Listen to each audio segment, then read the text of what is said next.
Hoy es viernes 7 de noviembre de 2025. Estamos ya en la emisión número 879 de la memoria histórica aún no contada del conflicto armado en Colombia.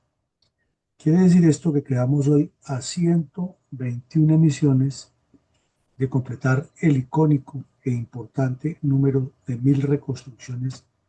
históricas de lo que ha sido el trasiego de la violencia comunista contra los colombianos en diferentes regiones del país. Hoy volvemos a entrar a una región de la cual hemos hablado muchísimas veces, que es el sur del departamento del Tolima. Y vamos a revisar en detalle una exitosa operación que hizo la Sexta Brigada en el año de 1966, en el mes de abril, cuando ya las FARC llevaban aproximadamente 2 meses, 3 meses de integración total de las guerrillas comunistas bajo un solo nombre, FARC. Porque si recordamos, en 1964, cuando terminó la operación Marquetalia, Tiro Fijo se movió hacia Río Chiquito y allí se reunió con varias cuadrillas de bandidos y el Partido Comunista, en cabeza de Jacobo Arenas y delegados del Comité Central desde Bogotá, acordaron un programa agrario y a partir de ese programa agrario iniciarían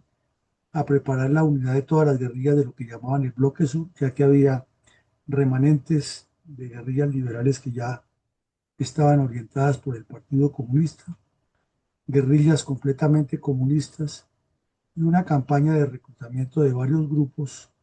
particularmente en el sur del Tolima, el oriente del Cauca, el norte del Huila,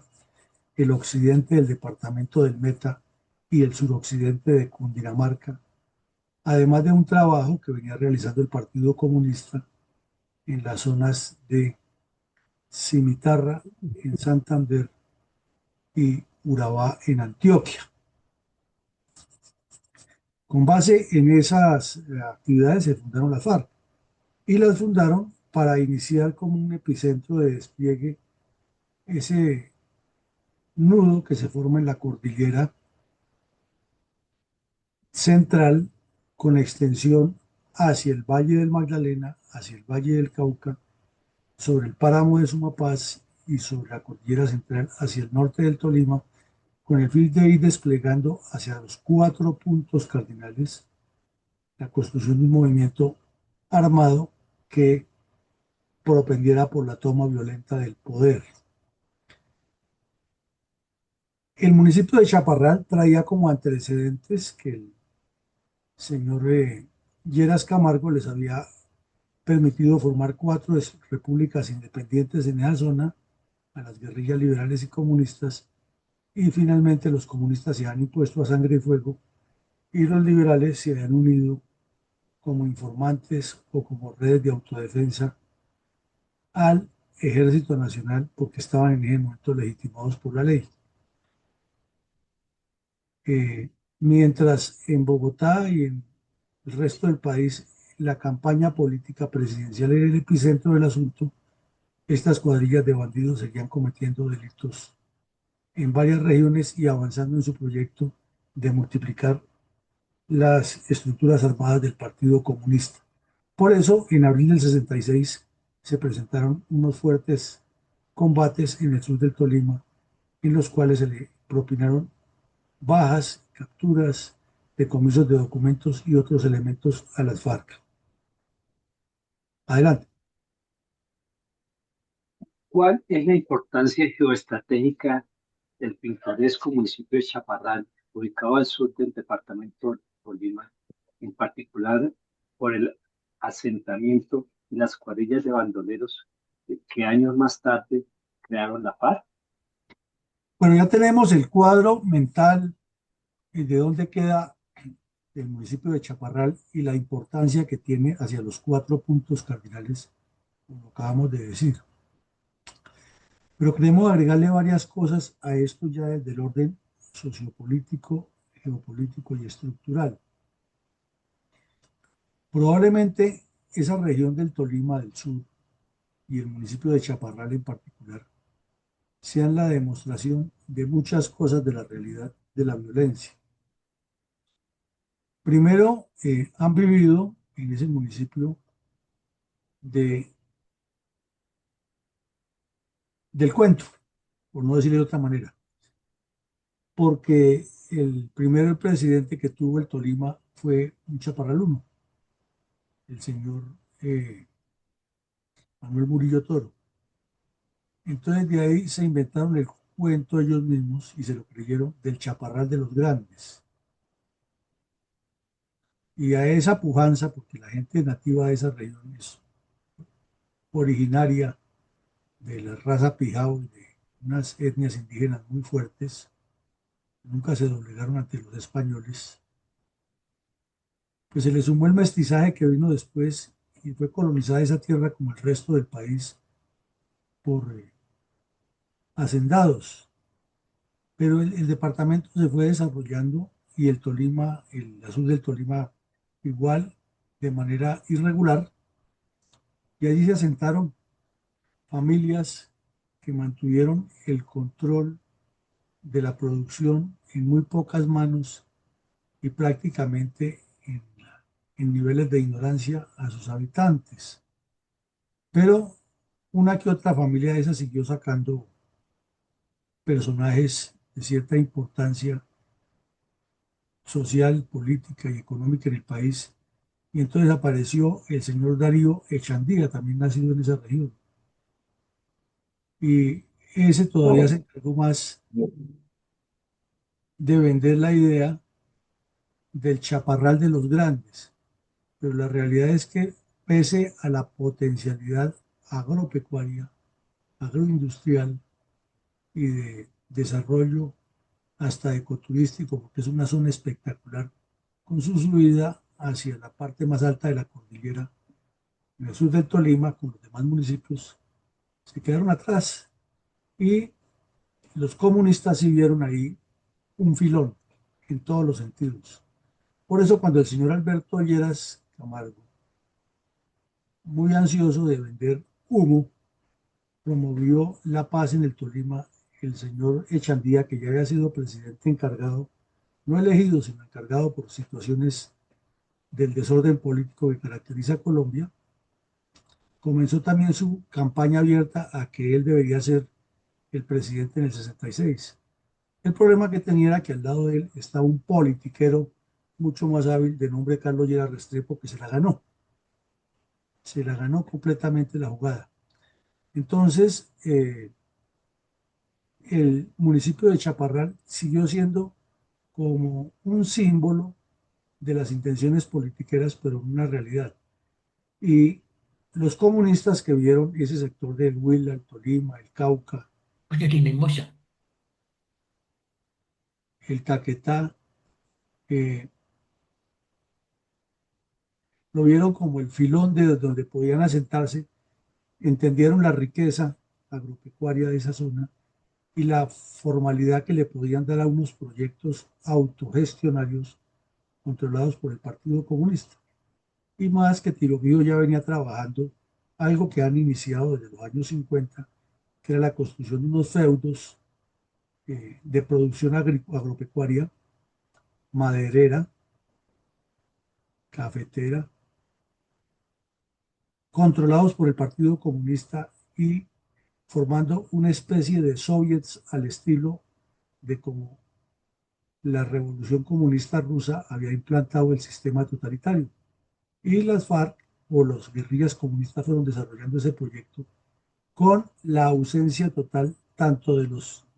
chaparral de los grandes, todos esos habladores que decían entender el país y ser la salvación, y en realidad no entendían ni siquiera el manejo de su propio escritorio, pero nos vendieron la idea de que eran los estrategas del país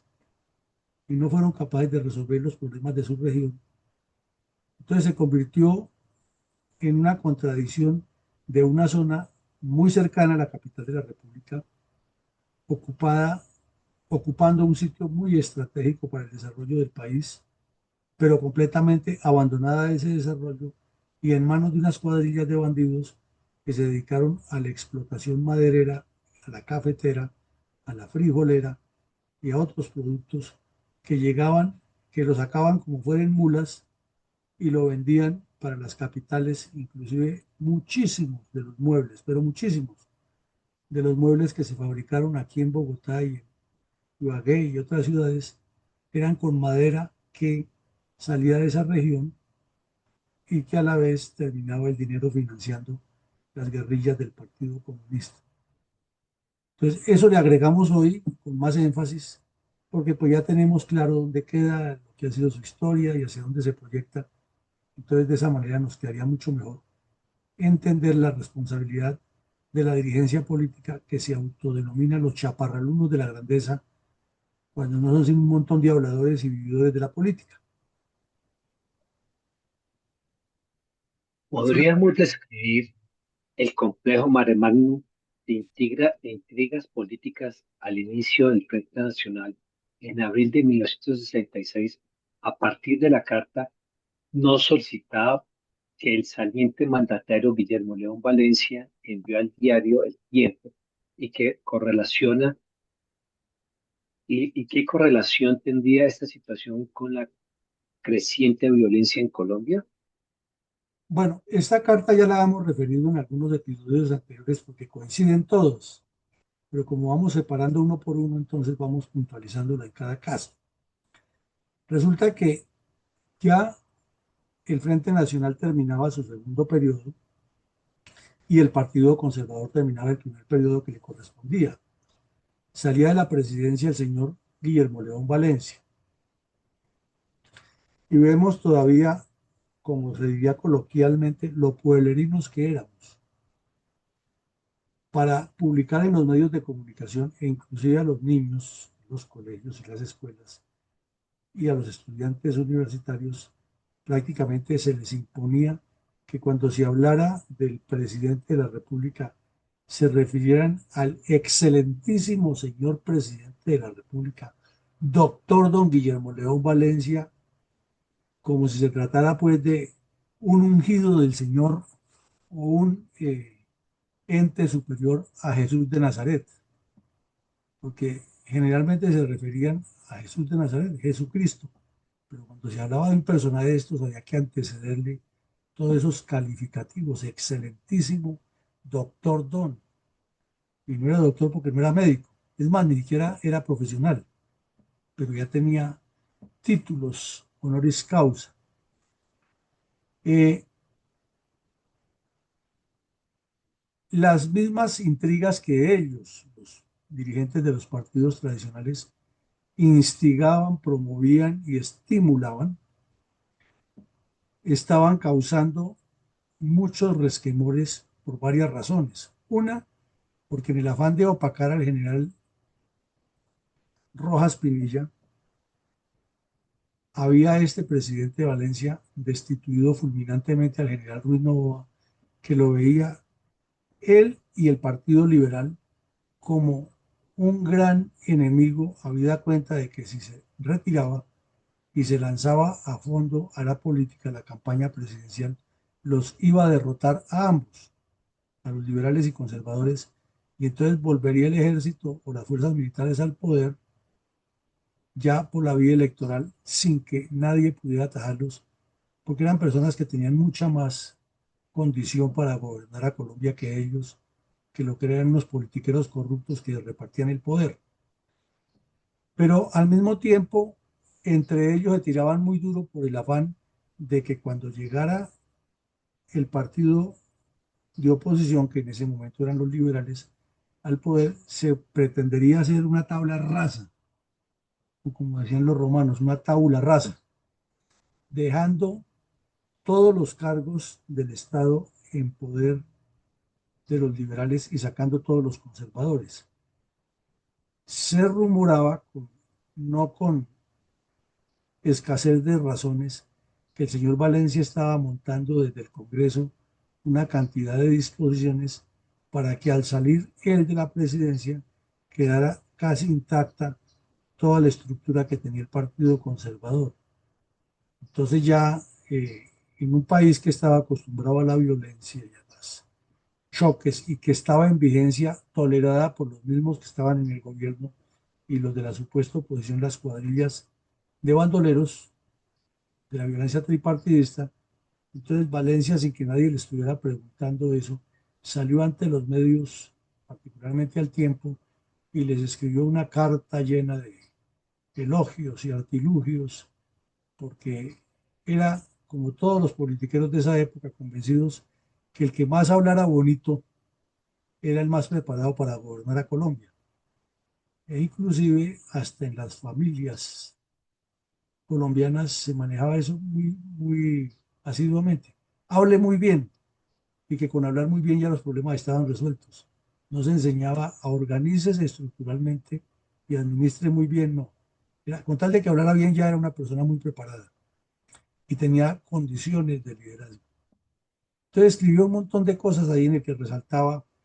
la neutralidad, la supuesta neutralidad oficial, la importancia del Frente Nacional, porque hoy se la daban todos por delante con el fin de opacar al general Rojas Pinilla, y la necesidad de que los partidos se unieran alrededor de ellos. Y lógicamente que un sujeto tan descompuesto como Alfonso López Miquelsen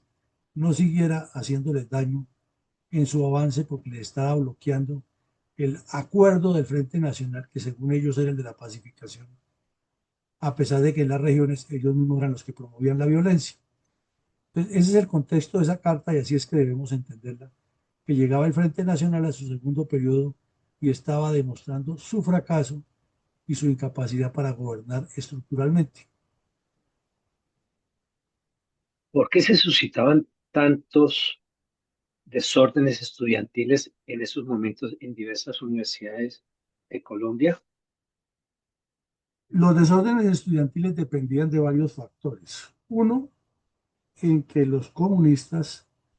ya lo hemos reiterado mucho, estaban divididos en varias líneas, la Moscú, la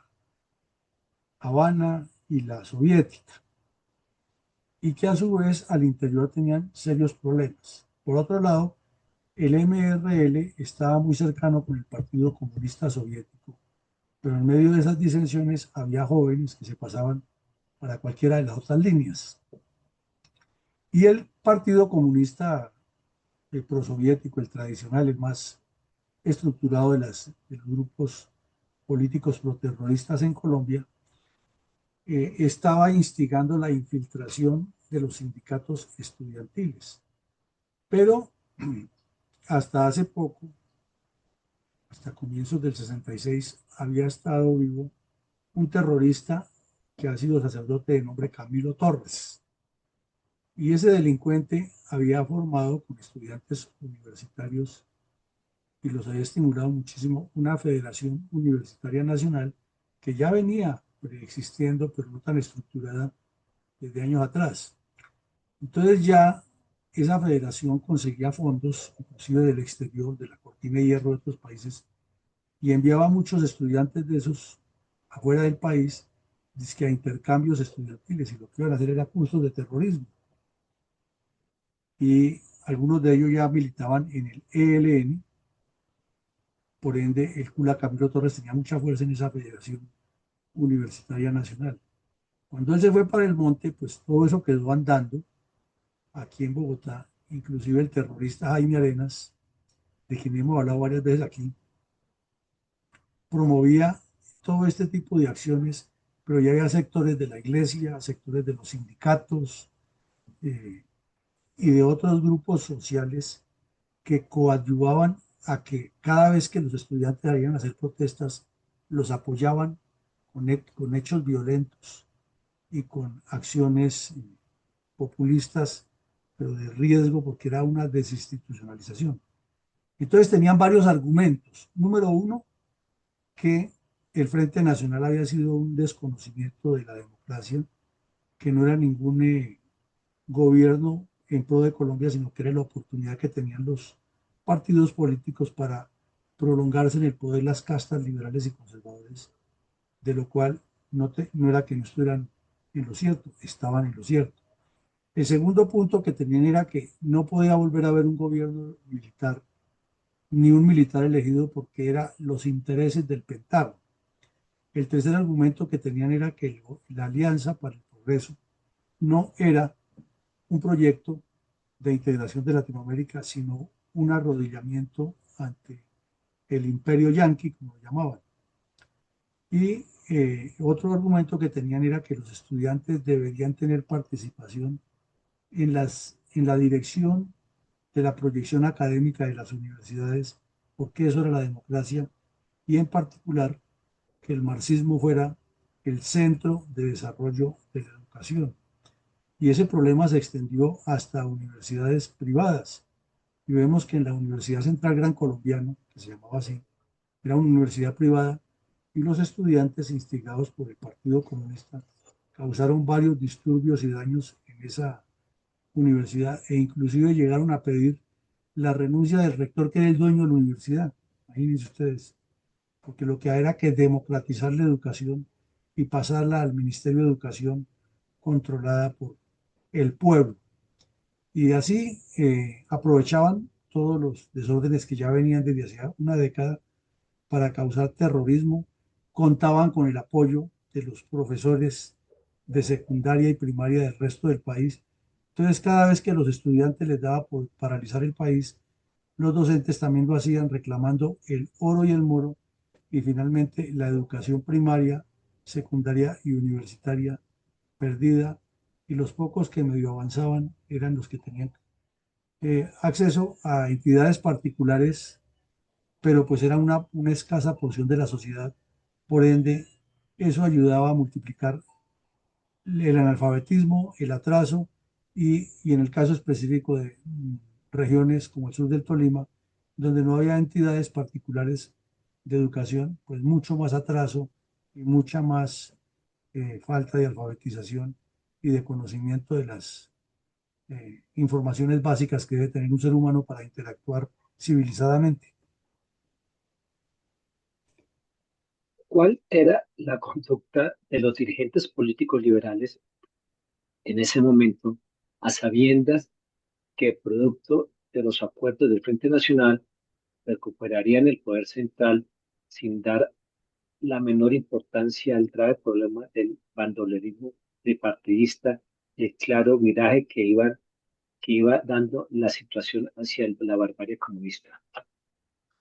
De manera simultánea, había sido tan fastidiosa la carosidad del señor Lleras Restrepo por llegar a la presidencia, pero al mismo tiempo era tan evidente para todas las castas políticas liberales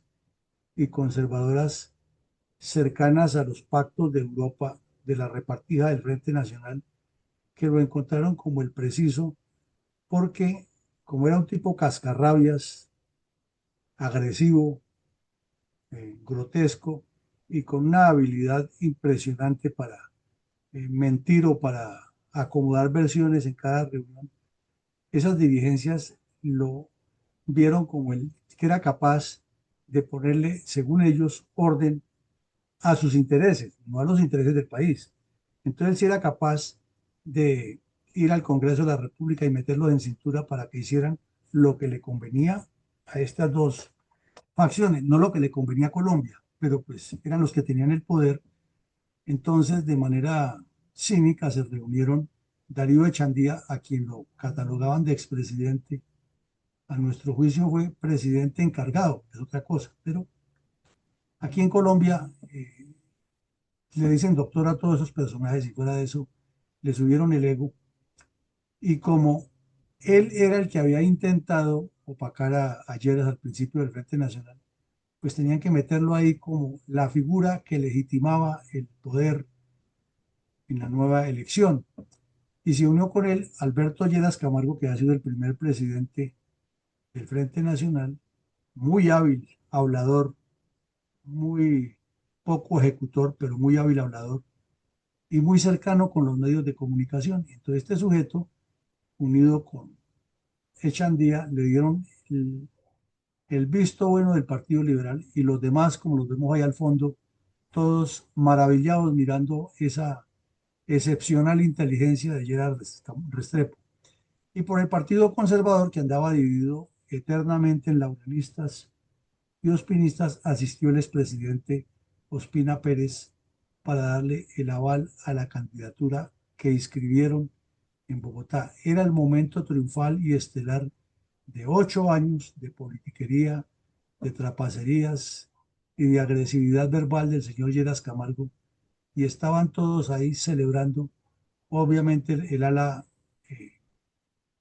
contraria del Partido Conservador encabezada por los laureanistas no apoyó eso, el general Rojas Pinilla menos iba a apoyar eso, y el señor López Miquelsen, que estaba en contra de esos descompuestos del liberalismo, tampoco lo apoyó porque él tenía su propio partido que era más aliado a los comunistas que a la democracia colombiana, pero el tiempo era el medio que movía la información en el país, entonces pongamos a la vista de todo el mundo a Lleras, y la gente que se guiaba por el tiempo y los emisoras se guiaban por el tiempo, le dieron todo ese despliegue y así comenzó a imponerse. Pero si miramos en el fondo, el problema estaba era creciendo y no reduciéndose, porque esa autoridad que supuestamente tenía Lleras no era para resolver los problemas fundamentales del país, sino para poner en cintura a toda esa manada de politiqueros descompuestos que andaban detrás de la repartija. Entonces, como ya le ha garantizado a los conservadores de Ospina, que eran la mayoría de los conservadores, que les dejaría una cantidad de mermelada y de puestos, y a nosotros les entregaría el resto, entonces repartámonos todo esto y hagamos a un lado a López Miquelsen y a Rojas Pinilla, y esto es autoridad y orden. Eso tampoco nos lo cuentan los historiadores ni el curita de Rux en su verdad. Por ende, pues el Partido Comunista con mayor razón dijo, impulsemos las FARC, impulsemos los grupos armados, y todas esas divisiones que había por las líneas ideológicas fueron fortaleciendo sus cuadrillas y el narcotráfico fue creciendo. Tampoco nos lo cuentan como pasó, pero esa es la realidad.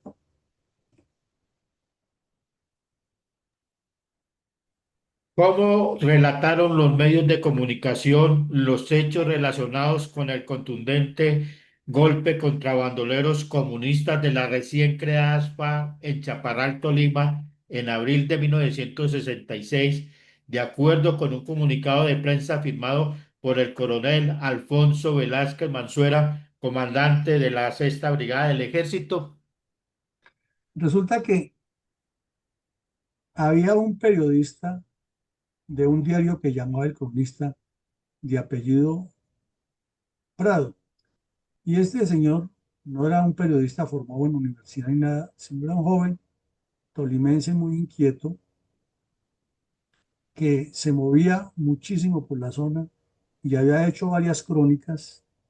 sobre lo que él percibía con su propia formación académica e intelectual. Y había hecho unas crónicas importantes sobre la Operación Marquetalia, contando o transcribiendo testimonios de personas que habían sufrido esa violencia. Y ya para el año 66 él seguía, inclusive era muy cercano a las tropas, pero de vez en cuando su falta de claridad ideológica y de formación académica lo hacía cometer errores. Él seguía convencido que las guerrillas que quedaban en el sur del Tolima y que había creado el señor y que había tolerado el señor Lleras Camargo con las 4 republiquetas independientes que les permitió, eran guerrillas de paz.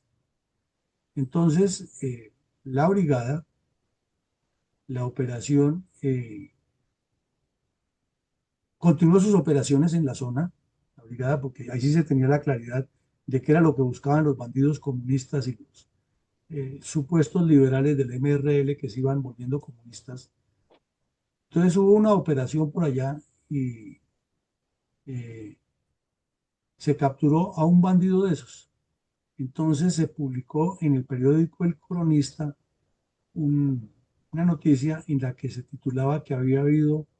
una tremenda injusticia contra la captura de ese bandido porque él era parte de las guerrillas de paz. O sea, transcribió prácticamente lo que le dijeron los bandidos en la zona. Y el espectador tenía también su corresponsal en el Tolima y publicó otro titular en el cual decía que era un buen ciudadano el bandido aprendido. Pero resulta que ni siquiera tenían la información exacta porque lo que ha pasado era muy diferente. Por ende, el comandante de la sexta brigada, que era el coronel Alfonso Velázquez Mazuera, que obviamente por ser el jefe, comandante de esas tropas, sí tenía todos los datos de lo que había pasado y no se trataba de la captura de un buen ciudadano ni de guerrillas de paz. Entonces, envió un comunicado fechado el 19 de abril de 1966 a los medios de comunicación, en el cual decía que, primero que todo, en la jurisdicción de la sexta brigada, que era muy grande en ese momento, abarcaba los departamentos de Tolima, Huila y Meta, el, oriente, el occidente del Meta y el Caquetá. Era una jurisdicción grandísima la que tenía esa brigada, con muy pocas tropas. eh, Informó que en su jurisdicción no había ninguna guerrilla de paz, eran bandidos y terroristas. Segundo, que había un batallón de contraguerrillas que se había organizado siguiendo unas instrucciones del comando del ejército, únicamente por oficiales, suboficiales y por algunos civiles guías de la zona y unas unidades de carabineros de la policía altamente adiestradas en operaciones rurales contra bandoleros. Tercero, que se obtuvo una información que en la finca de un sujeto de nombre Tiburcio Rojas, de el cañón del río Ambeima, en la vereda de La Sonrisa, en el municipio de Chaparral, había un grupo armado de bandidos comunistas. Entonces, que el batallón de contraguerrillas que pertenecía a la séptima brigada organizó una patrulla especial para hacer una infiltración de inteligencia y combate en la medida que se pudiera con un grupo pequeño al mando de un sargento viceprimero para actuar contra esos bandidos. Y el grupo lo integraban 7 suboficiales del ejército, 2 carabineros y 4 vaquianos civiles que conocían muy bien el área, entre los cuales se encontraba el señor Vicente Caicedo.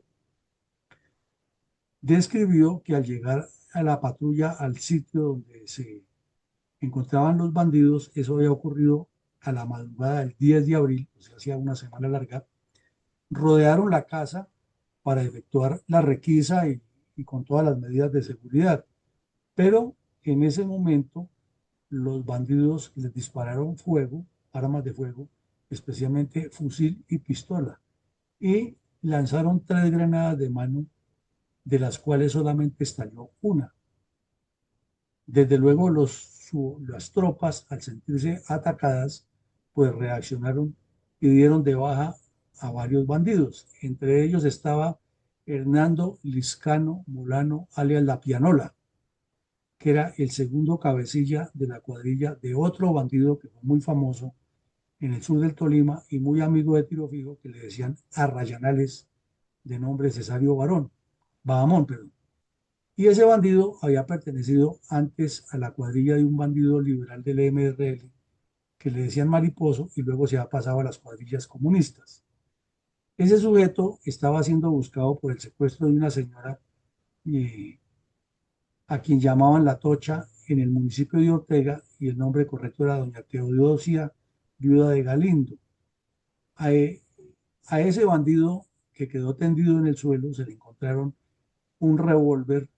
y en el morral un vestido camuflado y otras 2 granadas de mano y propaganda comunista. El otro bandido que fue eliminado ahí fue un sujeto de nombre Pedro Rojas González, que tenía ya antecedentes registrados en los servicios de inteligencia de ser el instructor de guerrillas de todos los grupos comunistas que operaban o delinquían en el sur del Tolima. A ese le encontraron un fusil calibre .30, 115 cartuchos por el fusil, elementos de intendencia, una granada y también un vestido camuflado. Y entre los heridos quedó otro delincuente de nombre Raúl Rojas González, hermano del tal Pedro Rojas González, y quien era auxiliador del reconocido de la cuadrilla de un bandido que también se hizo famoso en la región, de nombre José María Rojas Rivas Cartagena, es decir, primo de ellos, que fue muy conocido en la época de los 60 y 70. Y la alcaldía de Chaparral complementó el informe que enviaba la sexta brigada diciendo que este bandido estaba sindicado del robo de unas cajas de dinamita que han ocurrido en el sitio del Viso, donde se estaba construyendo una carretera para destapar la región, para desembotellar la región, y este bandido se ha robado las armas, la dinamita, el tal Raúl Rojas, el profesor de la escuela, imagínense ustedes, de Puerto Saldaña, que en ese tiempo era una sola escuela donde iban niños y niñas, y el profesor era el que se robaba la dinamita y era hermano del jefe de la cuadrilla y era el que los recibía. Entonces, que por eso tenía un proceso por el juzgado 120 de instrucción criminal y otro en el juzgado primero penal municipal. Y también fueron detenidos otro sujeto de nombre Noel Liscano Molano, hermano de la pianola del que murió, y sindicado también de haber participado en el secuestro de la señora Teodosia de Galindo. Fue capturado otro bandido de nombre Juan de Dios Rojas González, hermano de los dos anteriores, González, del profesor de Puerto Saldaña, y otros dos de nombre Ismael Gutiérrez y José Beltrán. Eh, y en el sitio donde se produjeron los combates fueron decomisadas las 7 barras de dinamita, o fueron decomisadas 7, no, no las 7, sino 7 barras de la cantidad de dinamita que se ha robado el tal Rojas González del sitio El Viso, y que eso ya ha sido o ha ocurrido un año antes, por ende ya habían gastado mucho de esa dinamita, pero por la serie y las marcas que tenían se estableció que era la que le han robado a los constructores. Por ende fue un golpe importantísimo, se les encontró mucho material comunista del partido y se hacía la aclaración de que no se trataba de ciudadanos honorables como estaban presentándolo los medios, ni de ninguna guerrilla de paz, sino que el problema estaba creciendo. Esto nos corrobora una vez más lo que dijimos al principio. Mientras el señor Echandía andaba por allá hablando de ser el chaparral de los grandes y la solución del país, en su propio pueblo los bandidos comunistas que han sido tolerados por él y por su presidente Lleras Camargo, ahora estaban construyendo era repúblicas independientes, asesinando soldados, secuestrando campesinos y formando cuadrillas de bandidos e ideologizando a los niños desde su más tierna edad para que se metieran a la guerrilla. ¿Qué otro hecho de violencia comunista sucedió al día siguiente en el mismo municipio de Chaparral, Tolima? Pues al día siguiente de que el general, del que el coronel Alfonso Velázquez Masuera publicó el comunicado aclarando lo que había ocurrido el 10 de abril en el área rural de Chaparral, en la finca, en una finca cafetera, el ejército volvió a tener contacto con otra cuadrilla de bandidos de ese mismo grupo. Y allí cayó dado de baja Asensio Gutiérrez Canaquí, eh, quien había sido uno de los comunistas organizadores de una invasión a esas tierras y quien estaba organizando otro grupo armado al servicio del Partido Comunista. Eso fue publicado, pero como estábamos en la elección presidencial y había uno que sí iba a poner autoridad y orden, entonces nadie le daba importancia a eso, pero ahí están los hechos, los nombres, los sitios y eh, las, los sucesos como ocurrieron en su momento. ¿Qué actividades de terrorismo urbano realizaban, entre tanto, las células del Partido Comunista infiltradas en colegios y universidades de la capital del Tolima? Cada vez que los comunistas dicen que ellos están en contra de la teoría de la seguridad nacional y que se diga que en Colombia hay enemigo interno, es el momento oportuno para mostrarles hechos como estos. Miren ustedes, principios del mes de abril, las universidades, inclusive la del Tolima, estaban rebotadas por el Partido Comunista, causando daños y no dejando que los estudiantes participaran en la educación. Los profesores de primaria y secundaria apoyando todos esos paros estudiantiles de las universidades. Los politiqueros en la campaña del hombre de autoridad y salvador del país y divididos entre ellos. El Partido Comunista fortaleciendo las guerrillas que había creado ya bajo una sola dirección en enero en el Meta, que la llamaron las FARC, y entonces ya sus cuadrillas cometiendo delitos y diciéndole al país que eran guerrillas de paz. La brigada dando de baja a un bandido en Chaparral. Y en Ibagué, los integrantes de las redes urbanas del Partido Comunista colocando bombas y petardos. El ejército alcanzó a desactivar con la policía varios petardos que habían colocado en el Parque Murillo Toro, donde iba a haber una concentración política, y pensaban dinamitar a todas las personas que asistieran porque iban a apoyar el Frente Nacional y obviamente los comunistas estaban en contra del Frente Nacional. Entonces, eso ocurrió el día 18 de abril, perdón. Se localizó a los bandidos que han colocado las bombas y los metieron presos. Inmediatamente llovieron hasta cartas del exterior que eran ciudadanos honorables y que no tenían nada que ver con eso. No hecho, prácticamente decían que era el mismo DAS el que ha colocado esas bombas. ¿Cuál era el rol de los remanentes de las cuadrillas del MRL que había sido encabezadas por Jacinto Cruz Usma, alias Sangre Negra? Pues todos sabemos que Sangre Negra fue dado de baja en el 63 en una operación combinada del ejército y la policía y el DAS en el departamento del Valle, pero que su cuadrilla, sus cuadrillas de bandidos se movían por toda la zona y habían quedado otros que decían que eran los herederos de Sangre Negra, entre ellos sus familiares. Y unos ya estaban en acercamientos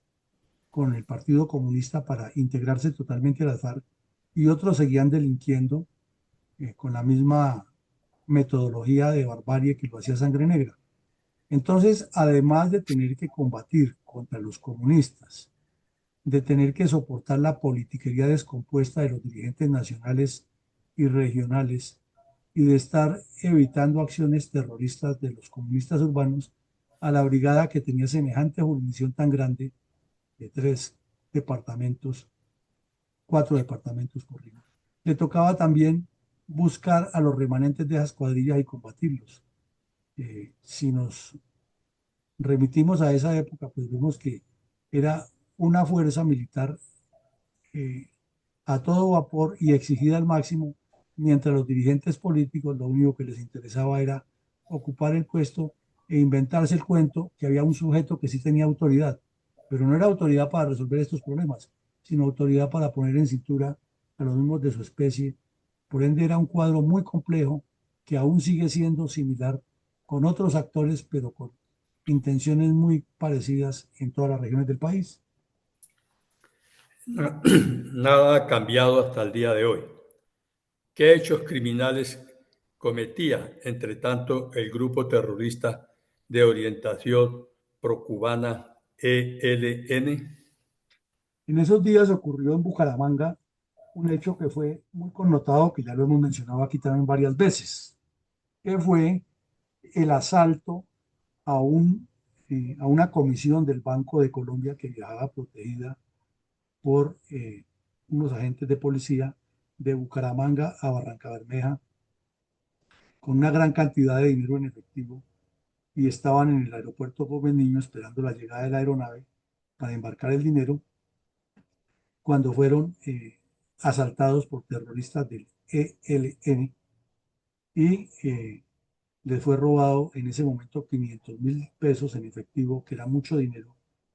que iba con destino a la sede bancaria de Bancolombia en Barranca Bermeja. Ese golpe lo dirigió Fabio Vázquez Castaño, quien en ese momento se encontraba en la ciudad recuperándose de problemas de salud y a la vez dirigiendo varios hechos, entre los cuales incluyeron el asesinato de un senador de la República que pertenecía al Partido Liberal y que había promovido fuertemente desde la Asamblea Departamental y el Senado de la República el combate contra el ELN y mano dura contra los terroristas. Eh, Ese golpe lo tiene el ELN como uno de sus grandes hitos históricos y ocurrió en el aeropuerto que en esa época no se llamaba Vanguardia, sino Gómez Niño, a plena luz del día y allí terminó herido un agente de la Policía Nacional, como ya lo vimos en un capítulo anterior. Se había pacificado ya el Valle del Cauca, como decía el saliente presidente Guillermo León Valencia. No,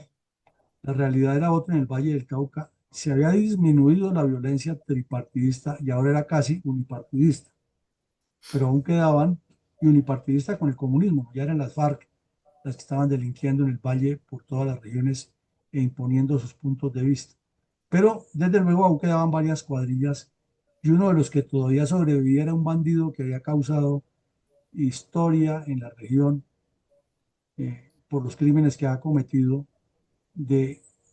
nombre Melquisedec Ospina Martínez, alias Avenegra. Ese sujeto era de orientación conservadora y había asesinado mucha gente en el Quindío y el norte del Valle. Tenía órdenes de captura por crímenes cometidos en Ulloa, Alcalá, Montenegro, Quimbaya, y apenas tenía 21 años de edad, pero ya su prontuario era aterrador. Ese bandido fue dado de baja por una patrulla de policía en la finca Dinamarca del municipio de Ulloa, Valle. Y con eso se le demostraba una vez más al señor Valencia que él no había pacificado el país, que había sido el sacrificio de las fuerzas militares y de policía, pero que el problema no estaba resuelto, porque así como en el Tolima estaban cayendo dos bandidos de la cuadrilla de Sangre Negra y habían ocurrido todos los hechos que relacionamos hoy en el episodio, en el Valle seguía el problema. Y en Cundinamarca le habían asignado a la Brigada 13 de Institutos Militares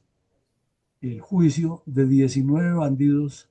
relacionados con las guerrillas comunistas de las FARC que estaban metidos en crímenes, robo de ganado, asalto a fincas, atracos a mano armada, pero ya con ideología comunista.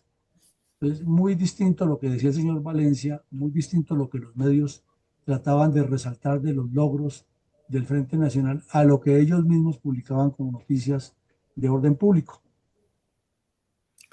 ¿Y de qué manera hacían demagogia los dirigentes nacionales del Partido Liberal, llenando de elogios y supuestas virtudes a su candidato Carlos Lleras Restrepo? Aquí vemos una foto de un artículo publicado en El Tiempo bajo el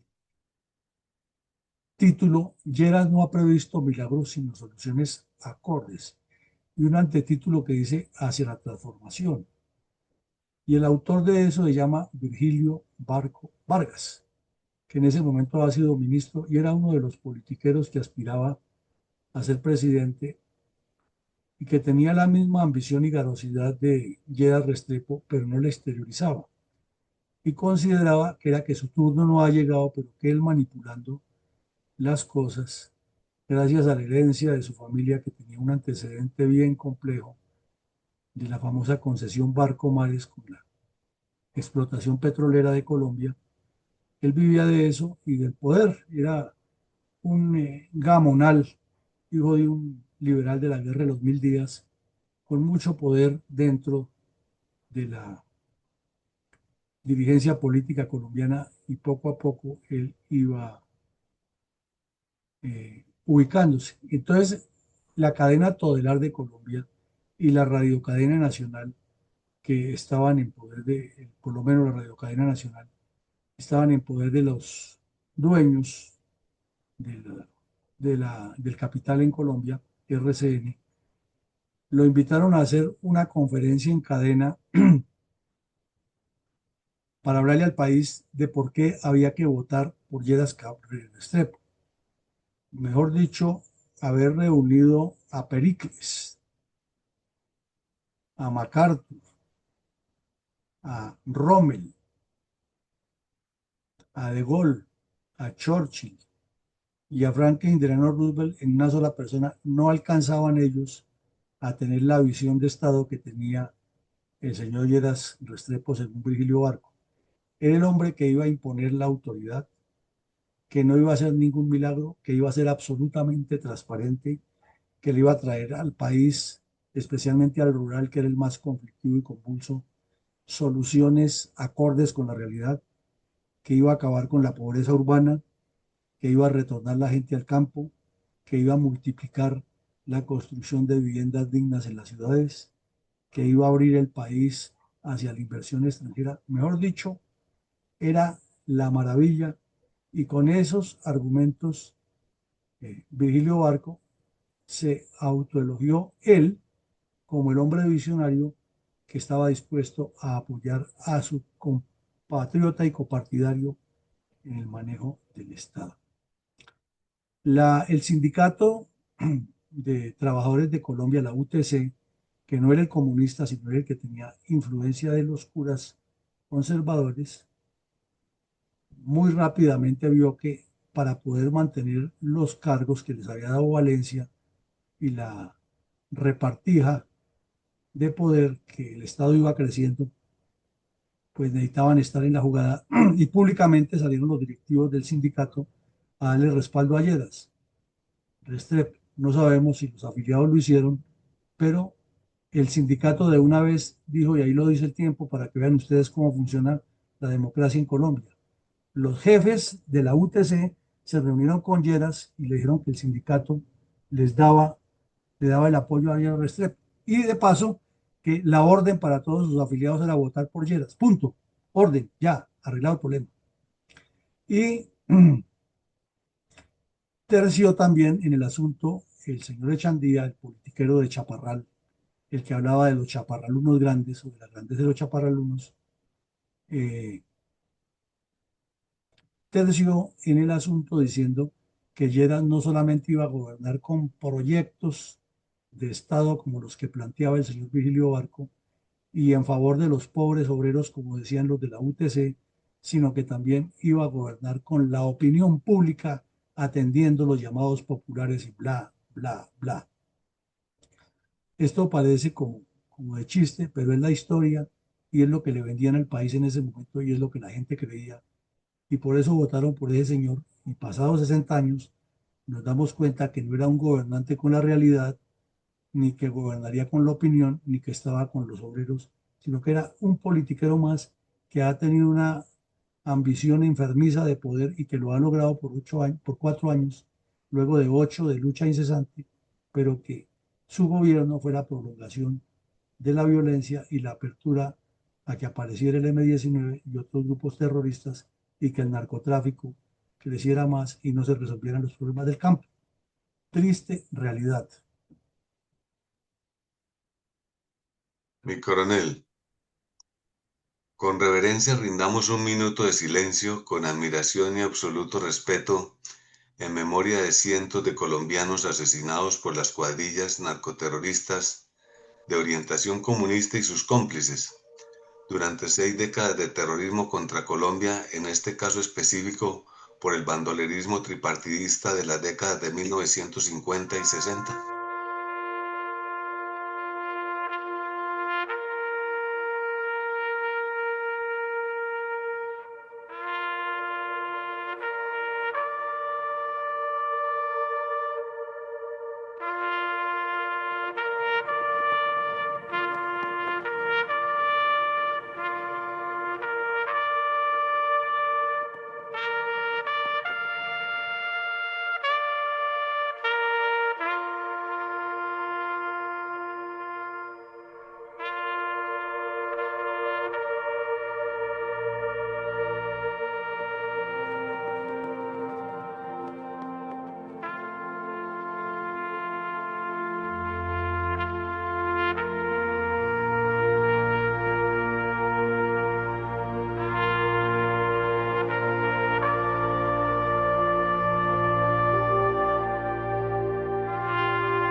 ¿Tiene credibilidad y futuro la paz total de Petro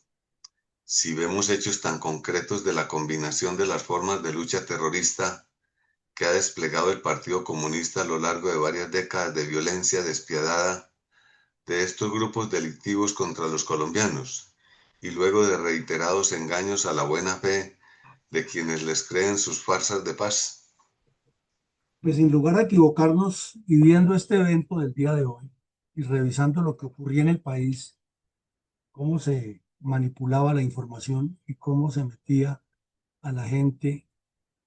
ignorante y desconocedora de la política, que era la mayoría, en un redil de maniobras demagógicas, podemos concluir, reitero, sin lugar a equivocarnos, que este sujeto descompuesto, Gustavo Petro, es parte de ese problema y producto de ese manejo que se le ha dado a la situación del país. Porque los actores son los mismos, puede que no con las mismas personas, pero los actores sí son los mismos. La estructura comunista latinoamericana en cabeza de la narcodictadura cubana, las ambiciones del Partido Comunista Colombiano por ideologizar el campo y formar republiquetas independientes contrarias a la institucionalidad, la garosidad sin límites de la dirigencia política y la violencia en el campo instigada por gente eh, que solo piensa en que la violencia es la solución a los problemas. Entonces, no podríamos pensar que con esta politiquería de demagogia, actitud mentirosa y sesgo comunista que tiene Petro, pudiera llegar en 9 meses, 8 meses que le quedan a concretar algo. Lo que sí podemos esperar de él es que prolongue esa violencia, como él es parte y producto de la misma, tenga su argumentación personal, que es bastante desquiciada, para instigar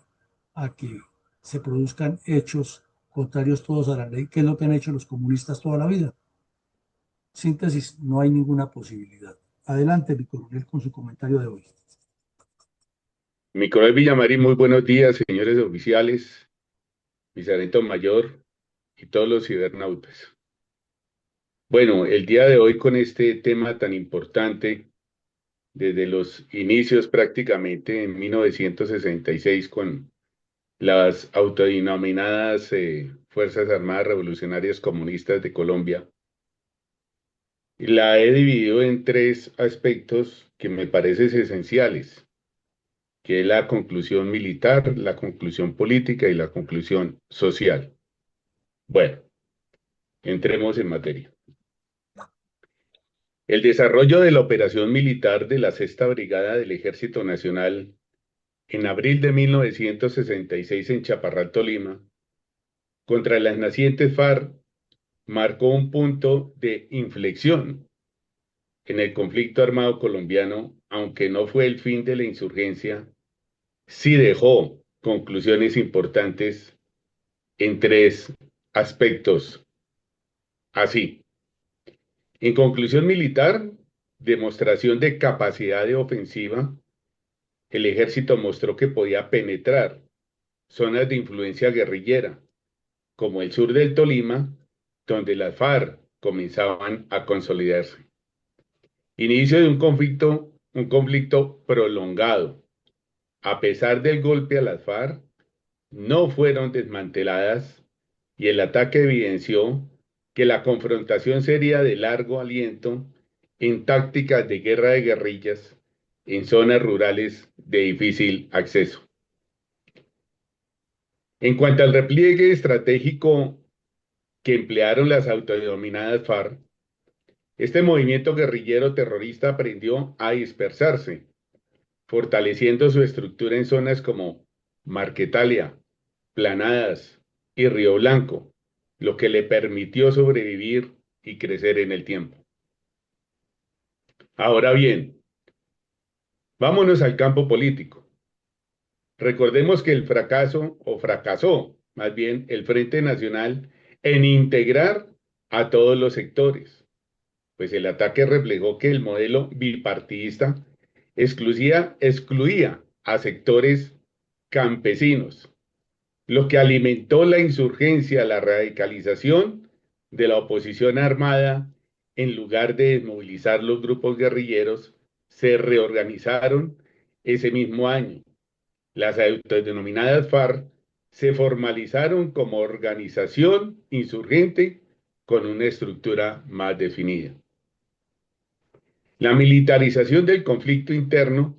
se consolidó con la idea de que el Estado respondiera, ojo, el Estado respondiera con fuerza militar, lo que limitó prácticamente las salidas políticas y de diálogo en las décadas siguientes. Solo responsabilizaban a las fuerzas militares del momento. En cuanto al campo social, la conclusión social, profundización de la violencia rural, las comunidades campesinas del sur del Tolima quedaron atrapadas entre la guerrilla y las fuerzas del orden. Esto generó obviamente desplazamientos y desconfianza hacia las instituciones. Trabajo ideológico que realizaron en ese entonces muy sagazmente las autodenominadas FARC. La estigmatización de zonas como Chaparral, estas regiones fueron catalogadas como repúblicas independientes, lo que justificó intervenciones militares, pero también imaginó a sus habitantes poca acción integral del Estado colombiano. Mientras que la silla no la ocupaba el gobierno, la ocupaban sagazmente estas guerrillas. Gracias a la Fundación Excelencia, Liderazgo y Transformación, tenemos la oportunidad de dar a conocer la verdad verdadera que no es amañada y que lamentablemente cuando nace una memoria histórica de los continuos ataques y sus consecuencias no son contadas por parte de la Comisión de la Verdad. Prácticamente se convierten en parte de un relato fundacional. Las FARC, alimentándose de una narrativa de resistencia frente a la exclusión estatal, podemos darnos cuenta que los gobiernos poco y nada han aportado al país, a la nación y al Estado colombiano poder consolidar un verdadero espacio de paz en nuestro territorio nacional. Y esto da muestras que desde los años 60 y unos años anteriores, la violencia no cesa en Colombia. Por el contrario, aumenta cada día más. Pues es el ejemplo más palpable que tenemos actualmente con el gobierno de Gustavo Francisco Petro Urrego, quien con su plan de paz total, lo único que ha logrado es que haya más de sangre en el país, más violencia, más pobreza y más necesidades en el pueblo colombiano. Pues el crecimiento desmedido de laboratorios de procesamiento de coca, campos sembrados de coca, son el motor que impulsan la violencia cada día más en nuestro territorio colombiano. Es el gran descontento no solamente de la gente de bien de nuestro país, que madruga a trabajar, empresarios, campesinos, estudiantes, sino también ha trascendido fronteras, como a los Estados Unidos, México, hacia el sur del continente, Europa, quedando como parias nuestros conciudadanos cuando viajamos al exterior y solamente nos señalan lamentablemente como narcotraficantes. Esto se lo debemos a este fatídico gobierno y a otros anteriores gobiernos donde no hemos encontrado una verdadera voluntad política en materia de seguridad, pues carecemos de dolientes políticos para nuestro país. Coronel Bernardo Fuentes Pulido, veterano del Ejército Nacional. Muchas gracias, mi coronel Luis Villamarín Pulido, presidente de la Fundación Excelencia, Liderazgo y Transformación. Bueno, muchas gracias, don Bernardo Fuentes, por su comentario de hoy. Muy acertado lo que usted dice. Y le agregaríamos algo a lo de la solución política, que desafortunadamente solución política y diálogo se ha interpretado a lo largo de la historia, no como lo que decía el señor Barco que iba a hacer Lleras, es decir, dar soluciones estructurales en respuesta a los problemas, sino que lo han interpretado es como la oportunidad de sentarse también los comunistas a buscar cómo le meten goles a los corruptos politiqueros del otro lado para seguir en la repartija y pasar a tener por la fuerza y por la presión y por el miedo posicionamientos más fuertes, pero no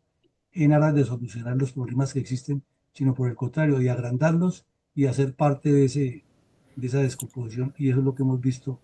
en la paz con el M-19, la paz con las FARC y las otras que proponen, ya que nunca se habla de proyectos concretos, sino todo muy etéreo alrededor de la famosa conversación política. Esta noche tendremos, para cerrar la semana, otro taller abierto de reflexión sobre temas de estadistas con visión de estrategas, y el lunes regresaremos a primera hora con el episodio 880 de la memoria histórica aún no contada del conflicto armado en Colombia. A todos les deseamos un feliz día y que Dios nos siga bendiciendo y acompañando. Gracias, mi coronel. Gracias a todos. Feliz día.